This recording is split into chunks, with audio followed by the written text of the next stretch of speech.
At 20, you believe it can be anything. At 30, he finds out that it can be everything. And exactly there is the problem.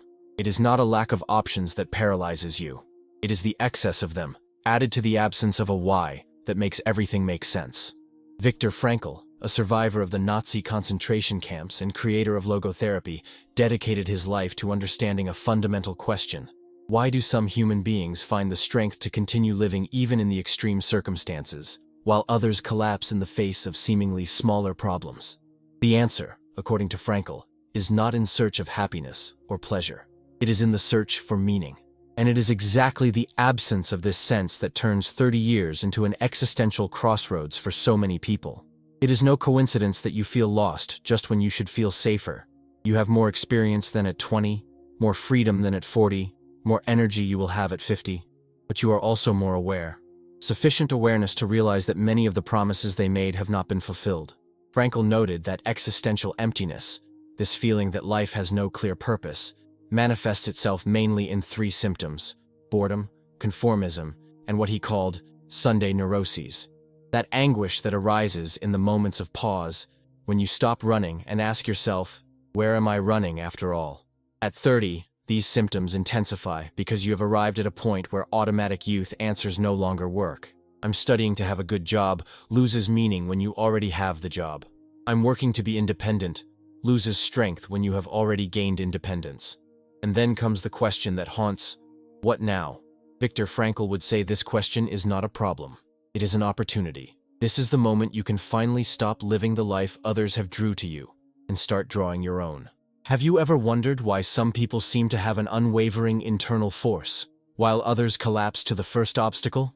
Viktor Frankl discovered this difference not in laboratories or offices, but in the most unlikely place, in the Nazi concentration camps.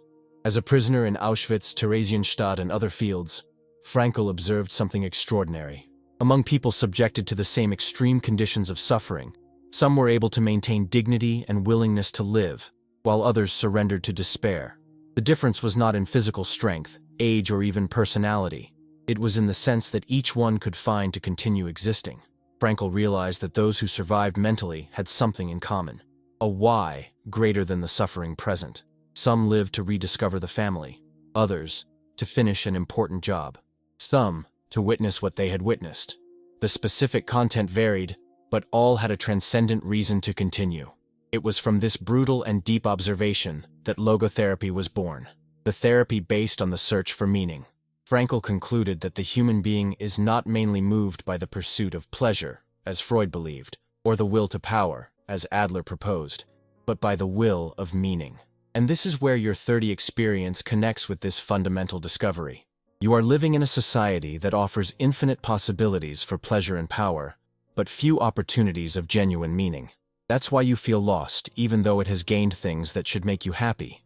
Frankl noted that existential emptiness manifests itself in very specific ways in modern life. Boredom comes up when you have everything you thought you wanted, but none of that thrills you more. Conformity appears when you stop questioning and accept to live in the automatic, doing what everyone does. And the Sunday neuroses are those moments of anguish that arise when you stop distracting yourself and come across the silence of your own existence. At 30, these symptoms intensify because you arrived at a point of greater lucidity. It is no longer possible to be fooled by the fantasies of youth. You know it won't be a rock star, that dream work may not exist, that the perfect relationship is an illusion. But instead of seeing this as the end of the possibilities, Frankl would say it is the beginning of existential maturity. That's when you stop borrowed senses, and you can start discovering your own. It is not a crisis. It is an awakening. But this awakening requires something that our culture avoids at all costs: to confront the responsibility of making sense of life itself. The question is not, what does life expect from me? It's, what can I offer to life? And this change of perspective transforms everything. Imagine a prisoner who wakes up every day in a 2 or 2 meter cell. Outside, free people wake up in spacious apartments, but feel more prisoner than him. How is this possible? Viktor Frankl lived this contradiction in his own skin, and discovered something that revolutionizes our understanding of freedom and meaning. In the concentration camp, stripped of everything, family, profession, possessions, even his name, Frankl found that there was a freedom that no one could take, the freedom to choose his attitude towards what happened to him. This discovery became the core of his philosophy of life. Everything can be taken from a man but one thing, the last of human freedoms, the ability to choose his own attitude under any circumstances, to choose his own way. At 30, you have much more external freedom than Frankl had in the fields, but perhaps less internal freedom. You can choose where to live, with whom you relate, what a career to pursue, but you may be feeling more stuck than ever. Why? Because it confused freedom with the absence of boundaries. Frankl taught that true freedom does not exist in a vacuum. She needs a why to support herself. Meaningless freedom becomes a burden. With meaning, even limitations can become paths of fulfillment. This is why many people feel lost just when they have more options. The paradox of choice. The more possibilities you have, the harder it is to choose, especially if you don't know what really matters to you. Frankl noted that modern existential emptiness arises largely from the loss of traditional senses. Previous generations had clearer scripts: family, religion, community, traditions that offered ready-made structures. Today, you need to build your own meaning in a culture that mainly offers distractions. And here is the crucial point. At 30, you are at an age when you have experienced enough to know that distractions are not enough, but you still have energy and time to build something genuine. It is the perfect time to transition from the automatic search for pleasure to the conscious search for meaning. But this transition is not comfortable. It requires that you abandon the passive position of those who expect life to offer satisfaction and take on the active position of those who offer something to life. It requires you to stop asking yourself, "What can I win?" and start to ask yourself, "What can I contribute?" Frankl said that the meaning cannot be given, it needs to be found, and it can only be found by you in your specific situation with your unique circumstances. There is no universal formula, but there is a process. The willingness to assume responsibility for their own existence and seek ways to transcend yourself through what you do, who you love, or the way you face what cannot change. This is the great turn of the 30, the moment you can go from viewer to the protagonist of your own life. One of Viktor Frankl's most surprising findings was to realize that suffering by itself does not destroy the human being. What destroys is meaningless suffering. In concentration camps, he noted that people did not proportionately succumb to the intensity of the physical or emotional pain they faced, but to the absence of reasons to support this pain. This understanding is critical to understanding why you can feel lost at 30, even without facing great tragedies. It is not necessary to suffer intensely to experiment with existential void. Sometimes the absence of significant challenges is that it generates suffering. Frankl coined the term neugenic neuroses to describe the disorders that are born not of psychological trauma or conflicts, but from the absence of meaning.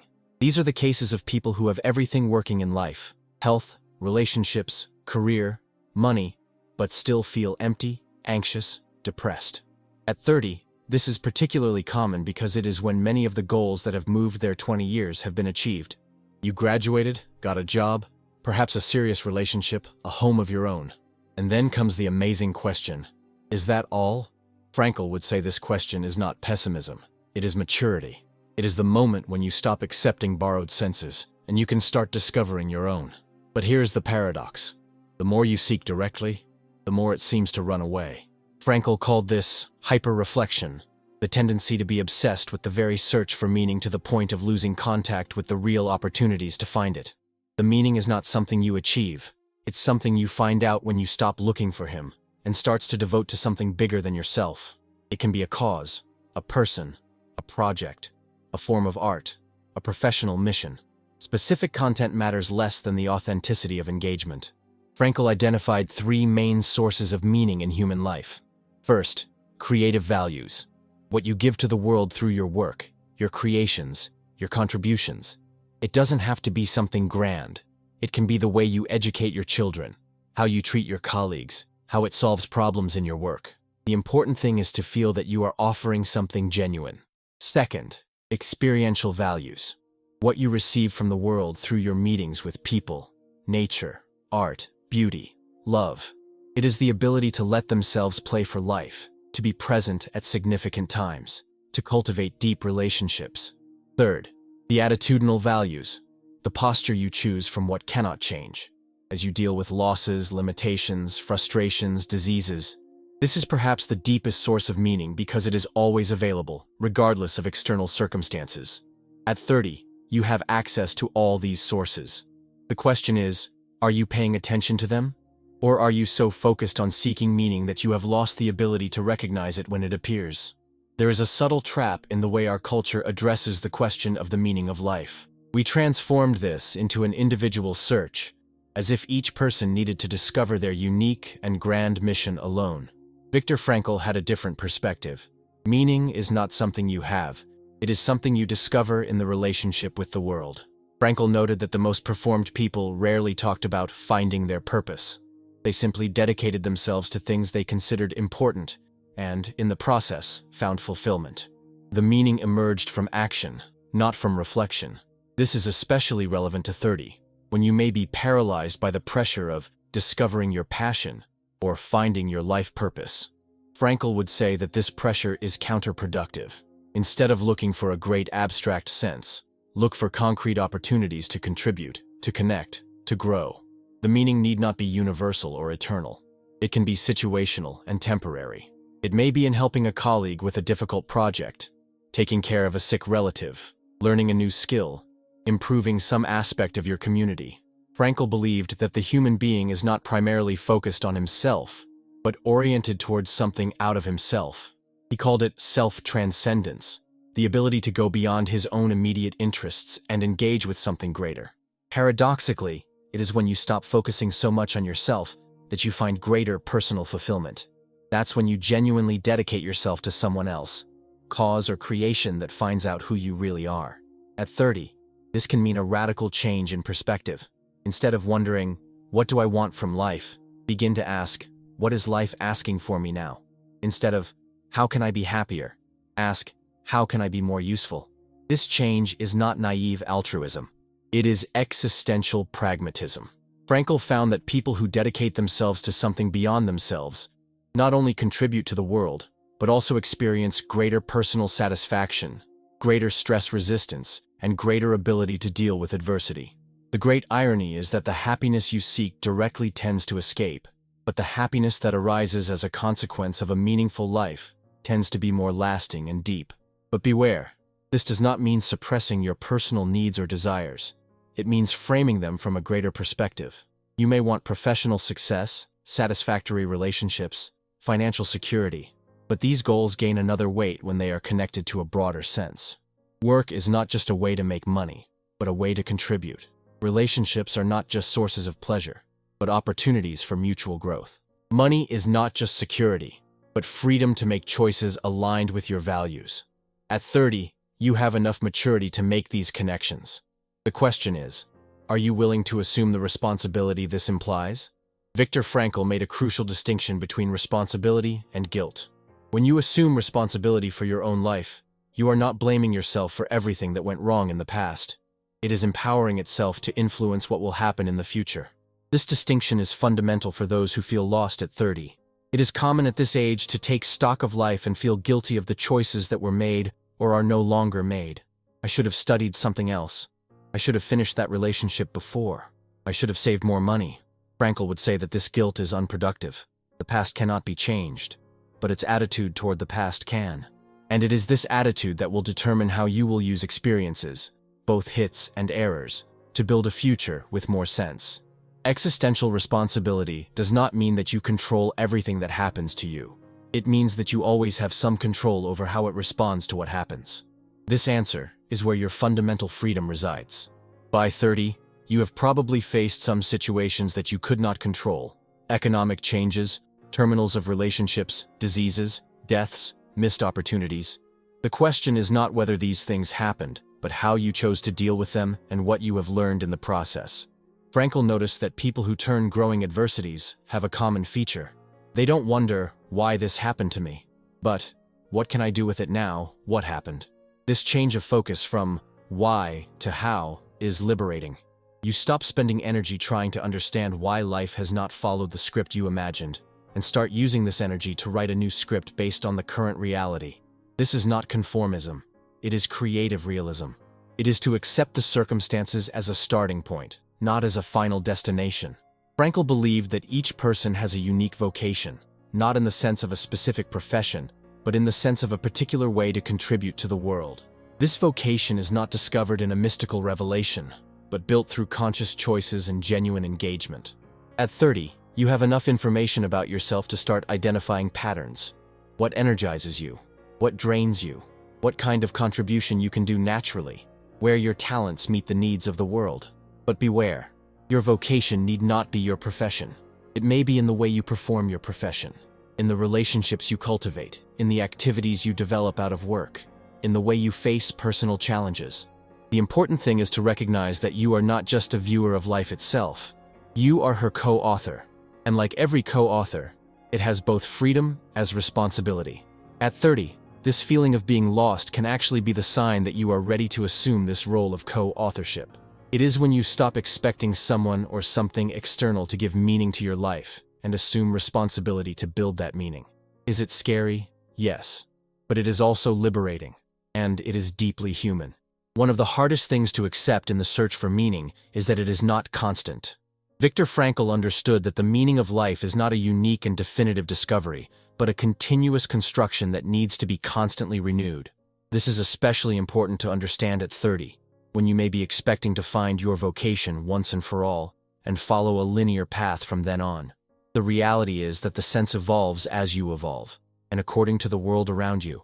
What made sense of your life at 25 may no longer give 30. What is significant today may lose relevance in 5 years. This is not failure or inconstancy. It is natural growth. Frankl saw this mutability of meaning as a positive feature of the human condition. It means that you always have the possibility to renew your relationship with life, to find new paths of fulfillment, to reinvent yourself without losing your essence. At 30, this may mean that you do not need to discover your life purpose, as if it were a buried treasure waiting to be unearthed. Instead, you can build meaning through the choices you make and the way you engage with them. But this construction is not arbitrary. Frankl believed that although the specific content of the Wareth sense of person to person and from moment to moment, there are some universal characteristics that make a significant life. First, authenticity, living according to your genuine values, not with the values that others expect you to have. This requires courage to disappoint people and take risks. Second, engagement, genuinely dedicate themselves to something beyond yourself, be a person, a cause, a project, a form of art. This requires willingness to leave the comfort zone. Third, growth. Stay open to learn, change, evolve. This requires humility to recognize that you do not have all the answers. Fourth, contribution. Offer something of value to the world, even on a small scale. This requires generosity to put energy on something that may not bring immediate return. At 30, you have maturity to cultivate these characteristics, but also sufficient youth to experience different ways to apply them. It is a powerful combination if you know how to enjoy it. The secret is not to find the perfect meaning, but to develop the ability to create meaning continuously. It is learning to see every phase of life, every challenge, every opportunity as a raw material to build a richer and more significant existence. This transforms the feeling of being lost in an opportunity for reconstruction. It's not that you don't know where to go. It's that you are in a crossroads where you can consciously choose which direction to take. And this choice, according to Frankl, is where his dignity and his deepest freedom reside. There is a question that Viktor Frankl considered revolutionary, able to transform any existential crisis into growth opportunity. If you could live your life again, what changes would you make? But he complemented with an even more powerful second question. Why can't you make these changes now? At 30, this double question has a special impact. You have already lived enough to have some clear answers about what worked and what has not worked, but still has time and energy to implement significant changes.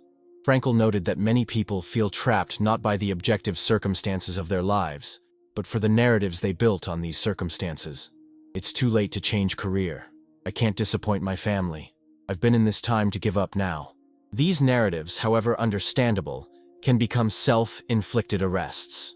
Frankl would say that questioning these narratives is not irresponsible, is to exercise the fundamental freedom to choose his attitude towards life. This does not mean that you should abandon everything and start over from scratch.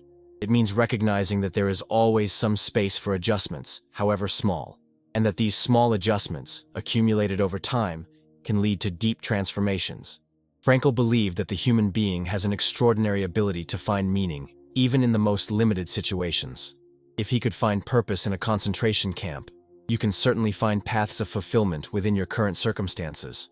The question is not whether your current life is perfect, but if you are extracting all the potential of meaning it offers. And there is almost always unexplored potential. Perhaps it is in the way you relate to the people around you. Perhaps it is in personal projects that you develop parallel to obligations.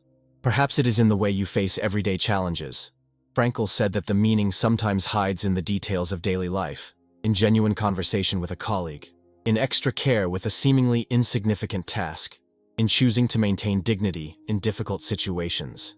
At 30, you may be so focused on finding a great purpose that you are losing sight of the small meaning opportunities that come every day. Frankl would say that these little senses are no less important than the big ones. In fact, they are the ones who support life during the periods when the great senses are still being built. Life with meaning is not necessarily a dramatic or extraordinary life. It can be a common life lived with depth, attention, and intention. And this depth, attention, and intention are choices that you can make at any time, regardless of your external circumstances. Viktor Frankl had a unique perspective on what it really means to find in life. For him, you never find yourself looking inside. You are looking out, for people who can love, to the causes that can serve, to the creations that can contribute to the world. This perspective is revolutionary in a culture obsessed with self, knowledge, and personal development. Frankl did not deny the importance of knowing, but believed that genuine self-knowledge arises as a consequence of engagement with the world, not as a prerequisite for him. At 30, this means that you may be addressing the existential question inverted. Instead of wondering, "Who am I?" and wait for a clear answer before you act, start asking yourself, "How can I contribute?" And find out who you are in the process of contributing. This is not just a strategy change, it is a paradigm shift. Instead of seeing your life as a self-construction project, you come to see it as a co-construction project with the world around you. Frankl noted that the most performed people rarely talked about themselves. They talked about what they were doing, about the people they loved, about the problems they were trying to solve. They found themselves lost in something larger than themselves. But beware, this is not self-activation, it is self-transcendence. You do not disappear in the process. You emerge more clearly. It is like a musician who is fully when he stops worrying about himself and gives himself completely to music. At 30, this delivery may seem scary because you are still building your identity. But Frankl would say that it is exactly through this delivery that you build a more solid and authentic identity. When you genuinely dedicate yourself to something you consider important, you discover internal resources you didn't even know you had. Discover values that really are yours, not those who have been imposed on you. It discovers capabilities that only emerge under the stimulus of purpose. It is as if the meaning worked as a photographic revelation, bringing out aspects of yourself that remained invisible in the absence of a significant context. So if you feel lost at 30, perhaps the solution is not to find yourself first, and then act. Maybe it's starting to act, even without all the answers, and find yourself on the way. The important thing is that the action is genuine, not just an existential anxiety escape. It must be something that resonates with your deep values, even if you have no complete clarity about what these values are. Frankl would say that you will discover your values by observing what moves you beyond yourself. What gets you out of focus on your own concerns? What makes you lose the notion of time? What makes you energized even when it requires effort? These are clues about who you really are and where your meaning may be. One of the last reflections that Viktor Frankl left was about the temporal nature of meaning. He observed that we human beings tend to seek eternal and universal meanings, but life offers us mainly temporary and specific meanings. This does not make these senses less valid, make them more precious. Like a flower that is beautiful exactly because it does not last forever. The moments of meaning are intense because they are unique and unrepeatable. At 30, you may be expecting to find a purpose that guides you for the rest of your life. Frankl would say that this can be an expectation that paralyzes you more than free you. Instead of seeking a great eternal sense, allow yourself to find small, everyday senses. The sense of being present to a friend who is experiencing difficulties. The sense of doing well done a job, even if it is not the work of your dreams. The sense of taking care of your physical and mental health. The sense of learning something new. These little senses accumulate and over time form a rich and significant life. Not because every moment has been transcendent, but because you consciously chose to extract value and purpose of ordinary situations. Frankl believed that human life is essentially creative, not only in the artistic sense, but in the sense that you are constantly creating meaning through your choices, attitudes, and engagement. You are, at the same time, the artist and the work of art of your own existence. At 30, you arrived at a stage where you can consciously assume this creative role. You have enough material, experiences, knowledge, relationships, skills to start composing something genuinely yours. But like every authentic creation, this requires the courage to experiment, patience to refine, and humility to accept that it will not go out as planned. The process is as important as the result. If you feel lost at 30, it may be because you are between two works. You have finished living the life others have drew to you, but it has not yet begun to live the life you can draw yourself. This transition is uncomfortable, but it is also where freedom lives. It is the space between what you were and what can become. This is where your most fundamental choice resides. Viktor Frankl would say that this moment of disorientation is not a problem to solve quickly. It is an opportunity to be embraced with courage and curiosity. It is the invitation of life for you to assume the authorship of your own story. Life at 30 need not be defined. You need to be starting, truly starting, with you in charge. And if at some point in this reflection you felt something moving inside, a restlessness, a curiosity, a desire to experiment, so you may be on the way. The meaning is not a destination you reach, but a way of walking. And you can start walking this way right now, wherever you are. If at some point in this journey through the ideas of Viktor Frankl you felt something resound,